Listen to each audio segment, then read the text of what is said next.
Hello there. This passage comes from Ephesians chapter 5, and we'll be reading verse 8 through 14. And we'll get better at this as we go along. I hope to be sending like weekly emails to you saying here are the verses, here are the passages that we're going to read, and that way I would like you to, if we could read ahead, so you sort of have an idea of what we're going to be talking about. But Ephesians 5, chapter 8 starts, "For once you were darkness, but now in the Lord you are light. Live as children of the light. For the fruit of the light is found in all that is good and right and true. Try to find out what is pleasing to the Lord.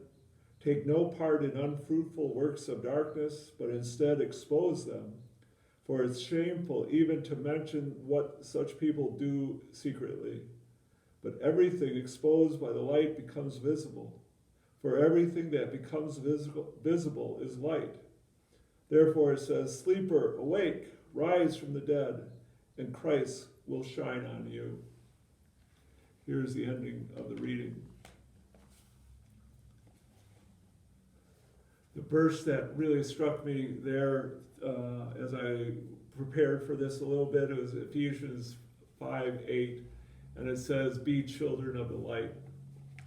And I would like to sort of go back a little bit in my chaplain days before I was a pastor.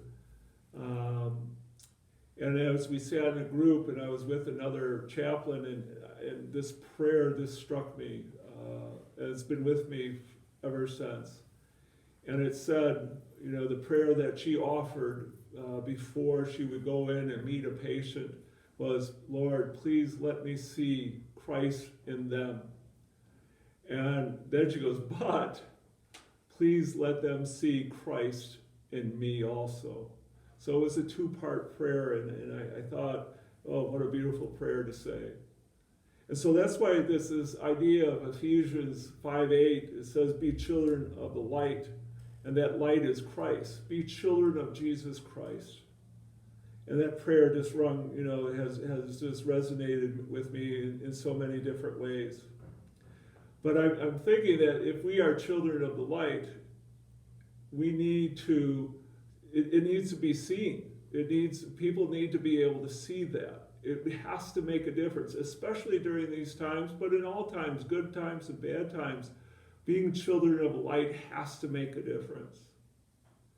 And I'm thinking that already in this short time that we've been away, I've had so many stories, and I could tell you, a few of them about, a person who was checking their neighbors 3 doors one way, 3 doors another way, and just checking on them and seeing if they were okay.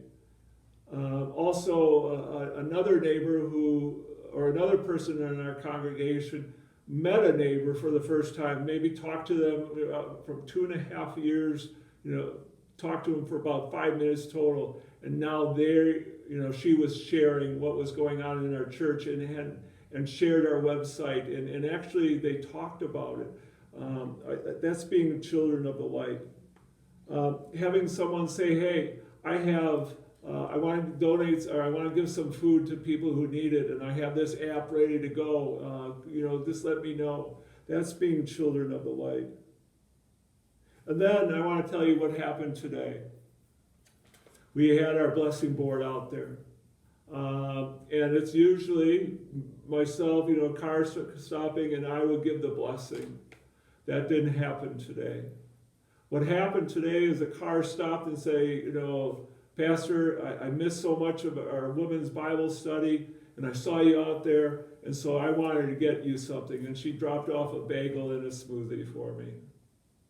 And then today I received a text from a person who has visited our blessing board a number of times, who does not have my number, but somehow got my number, and said, "I want to let you know that I am so thankful for what you're doing." Not a member of our congregation, but a member of our community. And then, after trying to get the blessing board into the car, I fell.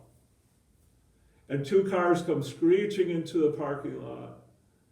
wanted to know if I helped, if I was okay. One that put the blessing board into my car, and I think that's where I'm going to leave it for a while. And the other one, just making sure I'm okay. That's what being children of the light means. That means helping our neighbor. And so during this time here, I think we need to be really aware of this passage. And so again, our Lenten practice is possibly to be memorizing verses. Let's memorize Ephesians 5:8. You and I were once into the darkness, but now we are in the light. So act like children of the light. And we have a perfect opportunity. Yes, this is rough times, and it's just going to get rougher. But this is also times where we can shine, being blessings and light of God to help our neighbor, because that's what we're called to do.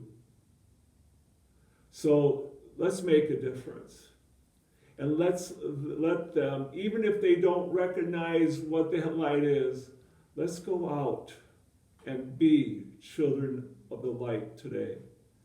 And as long as we take our breath.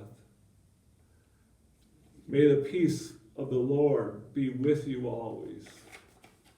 And thank you for your response.